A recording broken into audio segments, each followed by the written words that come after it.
Thank you all for coming to my inaugural lecture. I am especially pleased that we have a very important guest who flew in all the way from the United States and arrived this morning, my father-in-law, Tim Cannon. Thank you for being here. Right, so as Peter said, I started last year as the new professor with the leadership chair in behavioral decision making. I also co-direct the Center for Decision Research with Barbara Summers. There she is. And so during the course of this lecture, you'll learn more about our center. And this is a university-wide center in which researchers conduct research to better understand how people make real-world decisions and in, for example, the context of health, finance, and sustainability. And we also try to develop communications and interventions to help people to make more informed decisions in those contexts. What else should I say?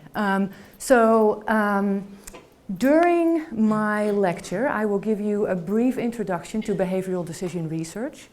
And then I will give you an overview of my career to help you see where I started, where I have been, where I am now, and where I hope to be going now that I joined this exciting Center for Decision Research here at the University of Leeds. And as I go through the presentation, I think what you'll learn, hopefully, is that I started out in fundamental behavioral decision research, and then over the years moved on towards conducting more applied research to try to have more impact on people's real-world decisions. But first I'll give you an introduction to behavioral decision making. So behavioral decision making is a field that is founded in normative theories of decision making, including the standard economic model. And according to normative theories of decision making, decision makers should start decisions by structuring their decisions. So they should try to identify what options are available to them and what outcomes they may experience if they choose those options.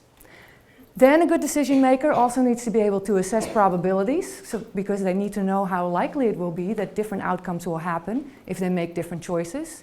And they need to assess the value of those outcomes so that they know how much they would like it if they experience each outcome. And then when they make the decision, they have to integrate all of that information across the options and choose the option that has the highest probability of leading to the best values for them. And then, of course, a good decision maker also needs metacognition, which means that they should have some understanding of how good or bad they are at making decisions, so that they can recognize when they need to look for more information or perhaps get some training in decision making.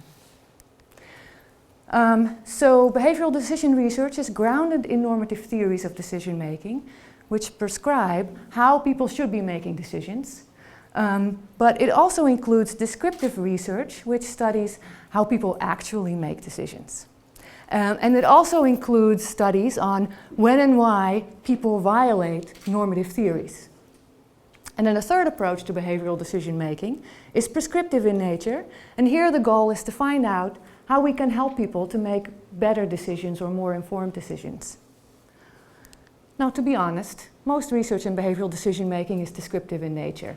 So most research in behavioral decision making involves descriptive studies in which people are asked to imagine themselves in hypothetical decision scenarios, and then they are asked by the researchers to indicate how they would make a decision in that hypothetical scenario. And those studies, those descriptive studies, are typically designed to find out when and why people violate normative theories. So those studies are often designed to criticize, for example, the standard economic model. Now, behavioral decision research is interdisciplinary in nature, so it involves insights from psychology, behavioral economics, decision analysis, and other fields. And founders of the field include famous names such as Herb Simon, Daniel Kahneman, Amos Tversky, Paul Slovic, and my long-term collaborator and former PhD advisor, Baruch Fishoff. And because the field is relatively new still, a lot of these people are fortunately still alive, and we can benefit from their inputs. And I should also note that 2 of the people on that list have received Nobel Prizes in economics, even though they weren't actually trained in economics. They are Herb Simon and Daniel Kahneman. So that suggests that the field actually does make important contributions to understanding economics and to how people make decisions. Also, I should note that people who study behavioral decision making can be found in all kinds of different departments at universities. So you can find them in psychology departments, economics departments, marketing departments, health research departments, engineering departments, public policy departments, and in business schools. But I should say that when you look at business schools, it's mostly the American schools, the American business schools that have decision research groups. And it's not yet all that common for UK business schools to have decision research groups. So I'm actually most notably, the biggest groups are at Warwick and at Leeds. So I'm very excited to be part of the forefront of UK business schools and the development of behavioral decision research. So now a brief summary of where I am from so that you know how I fit in. So I was originally born and raised in the Netherlands, studied psychology at the Free University of Amsterdam, and then moved to the United States to get a master's and a PhD in behavioral decision making. I did a postdoc at Eindhoven University of Technology in the Department of Technology Management. And after that, I moved back to the United States to be a member of the Department of Social and Decision Sciences, which is an interdisciplinary department that involves economists and psychologists. And I was also a member of the Department of Engineering and Public Policy, which involves engineers and social scientists to study how people make environmental decisions. And I'm still affiliated with that department. But of course, I'm the happiest to now be a professor of behavioral decision making at the Leeds University Business School. Okay, so now let me tell you about research. So I'll give you an overview of projects I have worked on. Now, an hour is not going to be long enough to talk about all of the stuff that I've worked on, so I've made a selection. And the goal here is to, well, hopefully have a good time. I hope you enjoy learning about these projects. I hope that you'll see that behavioral decision research can be very diverse and applied to very different domains. And then finally, I hope that you'll see that I started out in fundamental behavioral decision research that was perhaps more theory-based, and that I moved towards more applied research that built on those theoretical fundamental approaches to understand how people make decisions in the real world. Okay. So let's talk about the first project, which is about people's use of probabilities.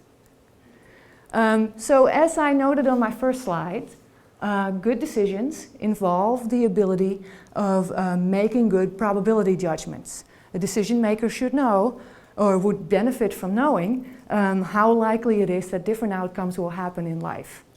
And that's why national surveys designed by people in different disciplines ask their survey respondents to judge the probabilities that different outcomes will happen to them in their lives.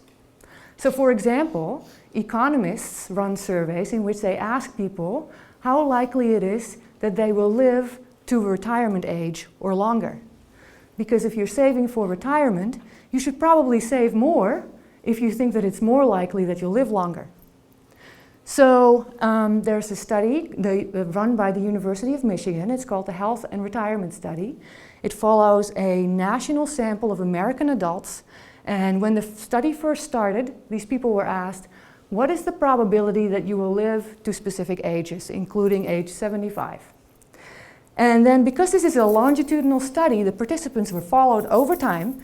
And so by the time they were supposed to turn 75, the researchers at the Health and Retirement Study knew whether or not their participants were still alive. So they could compute the correlation between the initial probability that people gave on the survey, right, years ago, of living until 75, with their actual survival at age 75.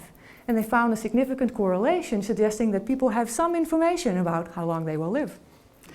So that's good, right? People can use probabilities. And then my colleagues and I added probability questions to the National Longitudinal Study of Youth, which follows American teenagers over time. It started in 1997 and followed them until adulthood, and basically found that even teenagers can judge the probabilities of different things happening in their lives. For example, getting a high school diploma or becoming a parent by age 20. But there are also anomalies in probability judgments. And so one thing that we found is that across multiple surveys and across probability questions, you will often find this curious, seemingly excessive use of 50%. So here you see one response distribution of the judged probability of surviving the next 10 years, which was a question that Catherine, Carmen, and I asked of a large national sample in the Netherlands. And as you can see, most people think that it's quite likely that they will survive the next 10 years. But at 50%, you see this blip that doesn't fit in the rest of the response distribution. And so we wanted to understand why people seem to use 50% so often. And then we found a quote in the New York Times that provided some insight. I'll read you through it. So this is about the trainer of a speed horse who watched today as 11 rather evenly matched colts were entered in Saturday's $1 million Travis Stakes and observed, everyone has a 50-50 chance of winning this race. Now, of course, if there are 11 horses in a race, it is impossible for each of them to have a 50% chance of winning because that adds up to more than 100%. So that suggests that 50% in this case doesn't really mean 50%, but perhaps it means I don't really know who's going to win. And we found other evidence of that in interviews with American adults about retirement savings. I'll read you through this quote as well. So the interviewer asked, what is the percent chance that you will be working full-time after you reach age 62? And the respondent said, 50%, there might be a chance of me working, and there might be a chance that there won't be much more work when I'm that age. The interviewer followed up by asking, do you say 50% because you mean it is about equally likely that you will be working full-time as it is that you will not be working full-time, or because you are unsure about the chances? And the respondent said, I don't know, pretty much not sure about the chances. Suggesting again that 50% might be used as a don't know response. So then we followed up this qualitative interview research with more quantitative surveys in which we asked larger samples of people to answer probability questions, and we found that the use of the probability response 50% is more likely among individuals with lower levels of education and lower numeracy, which basically is a fancy word for number ability. So that suggests that when people have trouble using probabilities, they're more likely to use 50% perhaps as a don't know response. And we also found that even well-educated engineers use 50% when you ask them probability questions about events that are unfamiliar to them. Then more direct evidence comes from a study with Katie Carmen that I referred to earlier, in which we asked many probability questions over a larger sample, and we found, and what we then did is we asked people to answer probability questions and to explain their answers. So we asked them, the probability that you just gave, was that a good estimate, or did you really not know what probability to give? And we found that 50% was more likely than other probabilities to be explained as don't know rather than as a good estimate. So then we studied survey design strategies for avoiding the inappropriate use of 50%. And we found that you can avoid it by using a don't know response. You can give people a visual linear scale that ranges from 0 to 100%, where they have to put a tick mark on the scale so that they are reminded that 50-50 chance is not the only appropriate answer. And you can ask people questions about the percent of people that an event will happen to, rather than the probability that it will happen to a person. So imagine, for example, that I ask you the probability that a 30-year-old will die in the next year. If you think of one person, then you may think, well, then maybe they'll live, maybe they'll die. If I don't know the answer, I'll split the difference and give 50%. Whereas if you're asked about the percent of 30-year-olds who will die in the next year, you may think of a group of 30-year-olds. Some of them may and some of them may not die. But it's more natural to realize that maybe it's not all that likely and you're more likely to give a small probability rather than 50%. So let me talk about the impact of this research. Well, it was cited in different disciplines, especially disciplines that use probability questions and surveys. And it led to me being asked to design survey modules for various national surveys, including the University of Michigan's Health and Retirement Study, RAND's American Life Panel, and the University of Tilburg's Center Data Panel in the Netherlands. I was also funded by the Federal Reserve Bank of New York, which is the American central bank, to redesign their surveys about economic expectations and inflation expectations. And I also taught a survey design course at the Dutch Central Bank, and that led to a survey project that we're just starting now. So it had impact, but I'm not sure that I can honestly say that I had an impact on people's lives. So let's talk about the next study and see if it had more impact. This is a study on order effects in judgments. And this is a project that I started when I was a postdoc at Eindhoven. Why is this important? Well, according to normative theories, you should value every option the same way, independent of whether you see it first, last, or in the middle. But most descriptive studies don't actually tell us anything about whether there are order effects in judgments, because most descriptive studies look at people's choices and present them with options that appear at the same time. So you can't learn anything about order effects. But it's important to look at order effects because in real-world choices, it is often the case that we cannot look at the options all at the same time, and we have to look at them one at a time in a sequence. So for example, when you're buying or renting a house, you have to look at them one at a time. Or when you're interviewing job candidates, you have to talk to them one at a time. And so in those cases, there may be order effects in your judgments. So what I did is, as a first part of this project, is to look at competitions in which performances are randomized, so that the performers draw a lottery ticket that basically determines the order in which they perform.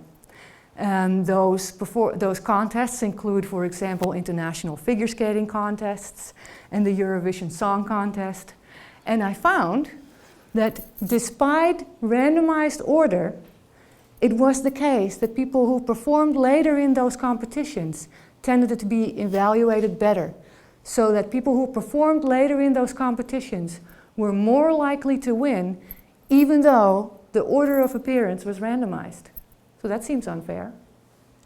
We found that this order effect occurred in figure skating and the Eurovision Song Contest, and then other researchers have replicated it in synchronized swimming, in classical music competitions, and in gymnastic competitions. And it also occurs across different judgments procedures, so it seemed like it was very robust and difficult to prevent, perhaps. So then we took this research to the lab, and we asked people to judge job candidates and apartments, or flats, I guess I should say. And we looked at the decision process that people use when they evaluate options that appear in a sequence. And we found that what happens is that people tend to focus on the unique features of every new appearing option, and that creates order effects. I'll show you how it works. So let's say I'm judging figure skaters, and the first one has an okay performance, so I give them an okay score. Then the next one has a really nice pirouette. And so then I evaluate the second one by asking myself, did the first one also have a really nice pirouette? No. So the second one seems a little bit better. So I give a slightly better score. Then the third one appears and does a really impressive jump. So then the natural way to evaluate that third figure skater is by asking yourself, did the previous ones also have an impressive jump? And if the answer is no, you give them a slightly better score. And so this evaluation process by which you evaluate each new appearing option on the basis of its unique features leads to increasing evaluations when the options have unique positive features. And it leads also to decreasing evaluations when the options have unique negative features. So that's the work on order effects. And to my surprise, it received a lot of media attention. So the first thing that happened was that I was interviewed by Nature, which is one of the top scientific journals. And they interviewed me and put the interview online. And that led to a flurry of media attention. I can't even put it all on one slide, so I'll just give you a couple of examples from the UK, from the US, Canada, Ireland, Netherlands, but there's much more than just this. My research has also been cited in books. So the book with the green cover is a Dutch book that was actually a bestseller in the Netherlands. And it provides 107 scientific tips that will improve your life, is what they claim. And so every tip has one page in it, and my research on order effects has one page in it as well. Then the other book is a book on human resource management, and I didn't even know I was cited in it until my sister-in-law, Amy Cannon, took a course on human resource management, and she found that there's a text box in this book that warns managers that when you interview job candidates, there may be order effects in your judgments. But I had no impact on figure skating at all. So, and I do have advice for figure skating competitions, because in figure skating, the order of appearance is randomized in the first round. And then so if you're a lucky figure skater and you draw a lottery ticket that allows you to skate later, then your evaluations may be artificially inflated a little bit because you skate last, right? And then what happens in the second round in figure skating competitions is that people who did well in the first round are invited to skate later. And so if you were lucky enough to be asked to perform later in the first round, and that can artificially increase your score so you can perform later again in the second round, and again you get an artificial boost to your scores. So that seems unfair. And so my recommendation was to randomize order of appearance in both rounds, or to skate in a randomized order in the first round and then the opposite order in the other round, so that everybody gets either the same chances or the same effects of the order. But my recommendation was not implemented. Figure skating contests are still run in the same way. And I did receive a lot of hate mail from figure skaters, though, after receiving all that media attention. So that was not what I was looking for when I was aiming for impact. So let's talk about the next project, where I took a different approach. It's a project on adolescent sexual decisions. So here's how the approach is different. We involved experts from decision making, but we also involved medical doctors whose job it was to help adolescents to prevent sexually transmitted infections. Those medical doctors are Pamela Murray and Joyce Penrose White. They worked in the Pittsburgh area, close to Carnegie Mellon, where we did this research. And we involved them from the start. So they helped to write the proposal, they designed the research with us, they wrote the papers with us, and so they were involved the whole way through. And we received funding from the US National Institutes of Health to formalize our relationships and to, of course, do the research. So here is a fundamental reason why it is important to look at adolescent decision making in the real world. It's because cognitive development, according to cognitive psychology, tends to mature in adolescence. And that fits with studies on decision making in adolescents, because adolescents are as good or as bad as adults at applying or avoiding common decision errors in hypothetical decisions. So when we bring them into the lab, adolescents perform at the same level as adults. But when I tell that to practitioners, they usually say, well, some bad real-world decision outcomes are more common among adolescents than among adults. So it's important to understand what happens in the real world. So that's why we looked at sexually transmitted infections. They are much more common in adolescents than among adults. And young women are especially at risk because their bodies have not yet entirely matured, so they're more susceptible to sexually transmitted infections and to bad outcomes from sexually transmitted infections. They do receive sex education in high school, but most of that sex education is actually ineffective. It has no effect on behavior. And that's probably because the content tends to just repeat the basic facts. So American teenagers are often told, don't have sex until marriage. If you have sex, you can get HIV and die. And if you do have sex, you should use condoms. Sometimes they leave out the last part. So we did descriptive research with young women. We did interviews and surveys. And we found that young women actually already know the basic facts. So they know about sexually transmitted infections, they know about abstinence, they know about condoms, and they want to protect themselves. But what they don't have is a good ability to recognize choice points when they interact with their partners. And they also have difficulty communicating about abstinence and condom use with their partners.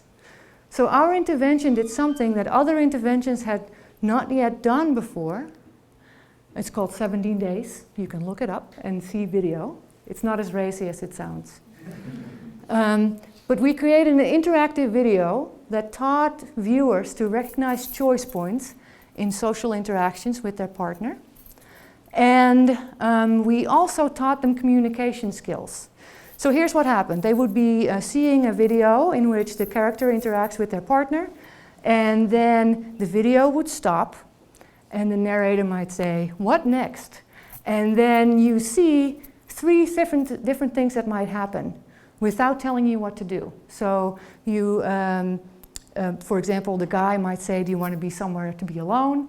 And then the possible responses could be, "Sure," or "No, I'd rather stay with my friend," or "Yeah, I'd like to talk to you, but let's do it here."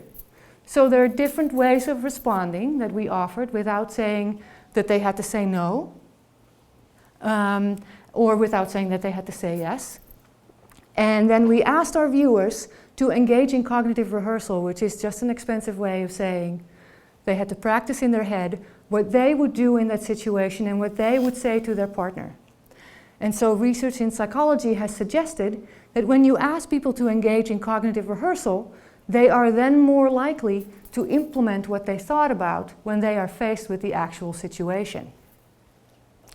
And so then we tested the intervention and followed viewers for 6 months and found that compared to the control group, the recipients of our intervention were more likely to become abstinent. They reported fewer condom failures. They reported fewer sexually transmitted infections. And we also tested them for chlamydia, which is a sexually transmitted infection. And we found that they were marginally less likely to be infected than controls. It doesn't reach significance at 0.05, probably because our sample was relatively small. So what about impact? Well, this intervention was implemented in adolescent clinics. I also taught about it at the Harvard School of Public Health for many years.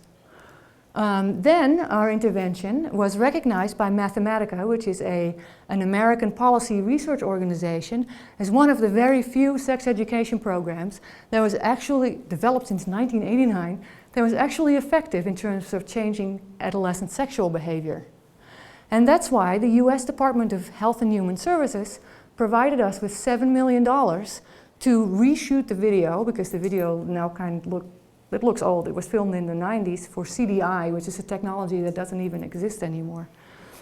So we received money to refilm it, to update the information in it, and to do a larger scale evaluation that goes beyond just Pittsburgh, Pennsylvania.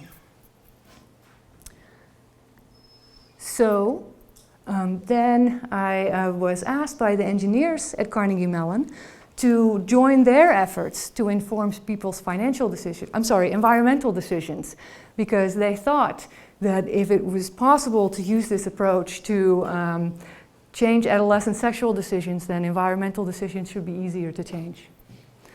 Not sure if that's true. So here, our team involved researchers from across Carnegie Mellon, including from the Business School, Social and Decision Sciences, and Engineering and Public Policy. And we received funding from different places, including the US Department of Energy, who funded us to study consumers' decisions about electricity use. And we were also encouraged to partner up with an electricity provider. And then the US National Science Foundation and Carnegie Mellon's University for Climate and Energy Decision Making funded us to study how to develop education about low carbon technologies such as wind, solar, nuclear power, and a new technology called CCS, which can be added to coal-fired power plants to reduce CO2 emissions. So it's important to develop those communications about those topics because the US produces 21% of global CO2 emissions, and 36% of that comes from households' electricity use. And one of our PhD students, or she was a PhD student at the time, her name is Shazeen Attari, conducted a national survey with Americans and asked them, what is the best way that you can save electricity? And the most common response was, turn off the lights. And it is a good idea to turn off the lights. It will save electricity. But there are other ways to save electricity that will save you much more, such as line drying your clothes instead of using the dryer, or to turn off the air conditioner, which may not sound familiar in the UK, but in the US the summers can be very, very hot. And so people tend to blast their air conditioners perhaps a little bit too much.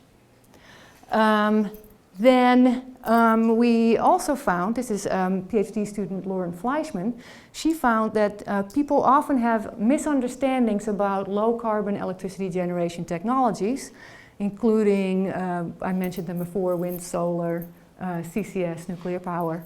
And so that if you want to inform public debate about those technologies, and if you want to inform people so that they can decide which policies to support, it might be important to develop educational materials about those topics, right? So studies that we worked on with that team include studies on do consumers know how to save electricity, which is the study by Shazeen Attari, which was published in PNAS. We have a study on how to improve feedback about electricity use, which recently came out in Energy Policy. We have a study on how to improve communication so as to encourage people to enroll in green programs, which also recently came out in Energy Policy. And then we have a number of papers about how to inform public debates through educational materials about low carbon electricity generation. And Shazeen Attari made a lot of impact, so if you go to her website, you can see all the interviews that she was on TV, in the US especially. And our educational materials about low carbon technologies were used in continuing education courses for science teachers that were given to high school teachers at Carnegie Mellon. And those high school teachers would then take our materials back to their Pittsburgh high schools and use our materials in their science classes. I was also invited to give a Sackler colloquium at the prestigious US National Academy of Sciences.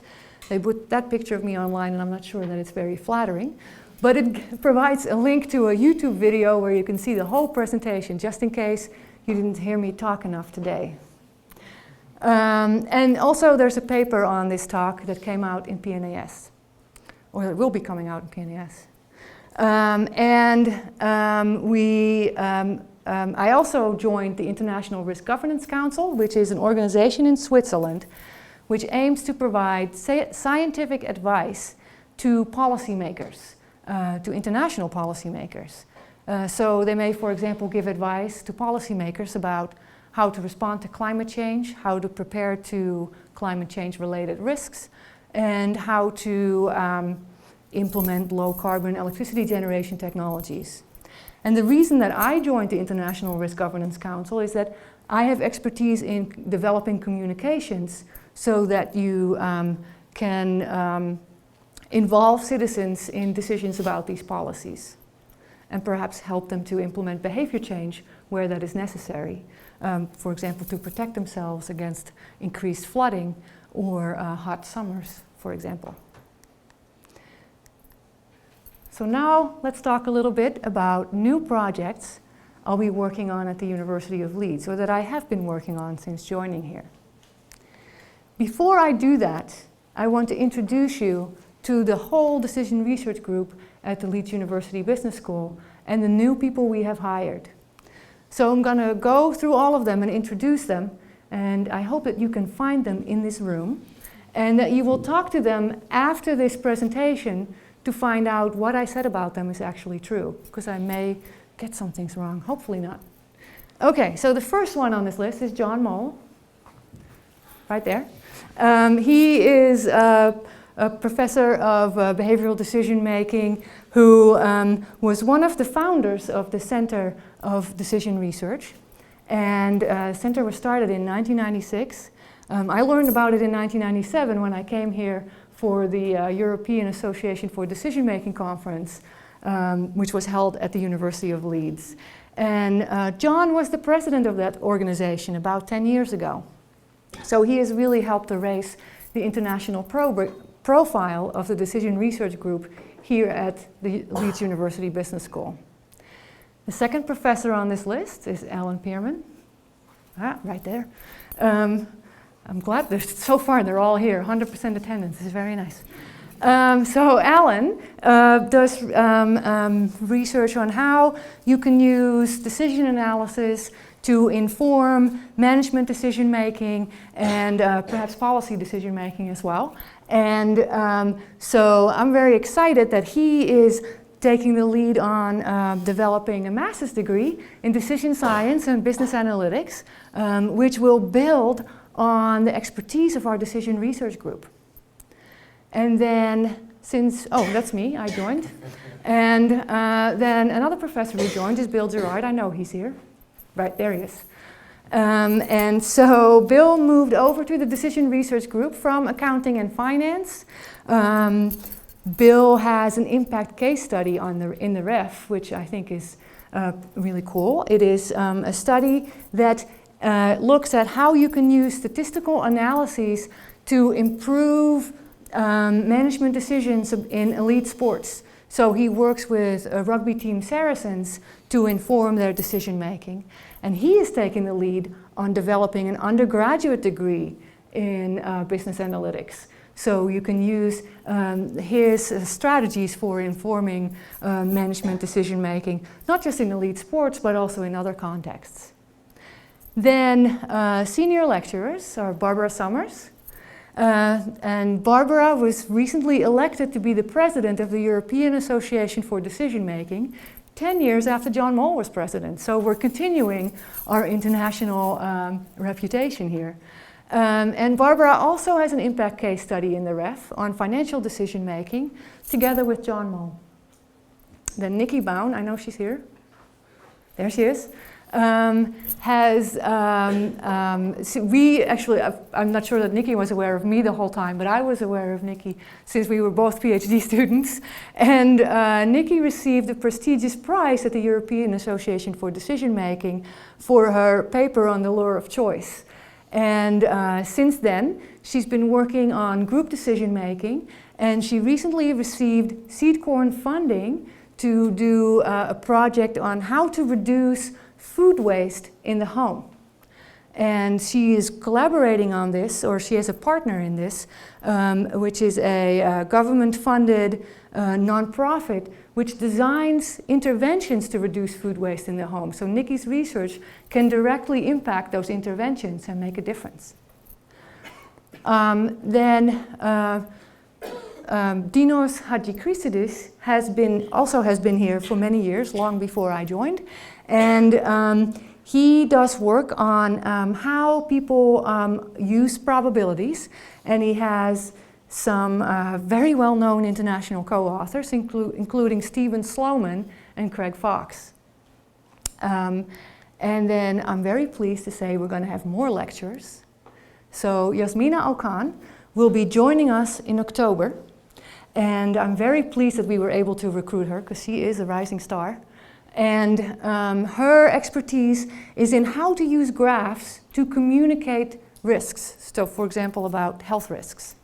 And her collaborators are internationally well known, so they include Edward Coakley at Michigan Technological University, Mirta Galesic at the Max Planck Institute in Berlin, and her PhD advisor at the University of Granada is Rocio Garcia Rotamiro, which I probably mispronounce, but I can guarantee you she is very well known.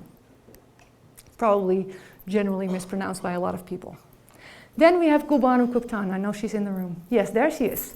And so Gulbanu got her PhD from the business school at Bilkent University in Turkey. And I know Gulbanu, I've known her for quite some time because she received a Marie Curie Fellowship, which is a European Union fellowship, to come to Carnegie Mellon, where I was at the time, to study how people respond to food risks and food recalls. And she is now in Newcastle, still continuing that Marie Curie Fellowships, right? And so she will be joining us probably February, March, and she will work with Nikki on this project about food waste, and she will probably also implement a lot of other cool projects. Still to be decided because it's still a while off for her to join us here. Then Koen Dijkstra, I know he's here too, there he is. He has a PhD from the University of Amsterdam. He just joined us in the beginning of this month. And let's see, his PhD research is on how you can help to improve people's decisions by encouraging them to take a more global approach as opposed to a more detail-oriented approach. And Koen and I are writing a research proposal for a national study in the Netherlands, and we both speak Dutch, so that helps. And the study aims to improve decisions across the lifespan, so for people of different ages, by using the approach that Koen tested in his dissertation. And who else? Simon McNair. He's right there. So Simon joined us from Queen's University in Belfast. His PhD is in psychology and focused on, let me just summarize it by saying people's use of probabilities. Is that okay? And he is now doing research, and already did some in the past, but is continuing this work on how people make financial decisions about debt, and especially how they make financial decisions around Christmas that may lead them to go into debt and to use, for example, payday lenders. So he's going to look at the psychology of debt and the role of emotions in those decisions to ultimately, hopefully, help people to make better financial decisions or more informed financial decisions. And in this project, he found a partner in Leeds City Council. So his findings can hopefully be implemented through them. Then, oh, and I should say Simon also joined me on a Marie Curie Career Integration Grant where we're going to be looking at how decisions change as people get older. And hopefully we'll find that we know that there are cognitive declines when people get older. It starts at age 21, so get ready. But there may also some things that improve with age and experience, and that's what we're going to look at, so that ultimately we hope to identify some skills that we can teach people in decision-making interventions to help them to make better decisions. Then Andrea Taylor, she's here too. Andrea has a position where she splits her time between the business school and the School of Earth and Environment. She originally did her PhD in psychology at the University of Bolton, but since she's joined us here, she has been doing a lot of work on public perceptions of weather and climate change, on how to communicate about uncertainty when talking about climate change. And that project involves partners in Met offices across Europe, as well as end users of climate predictions.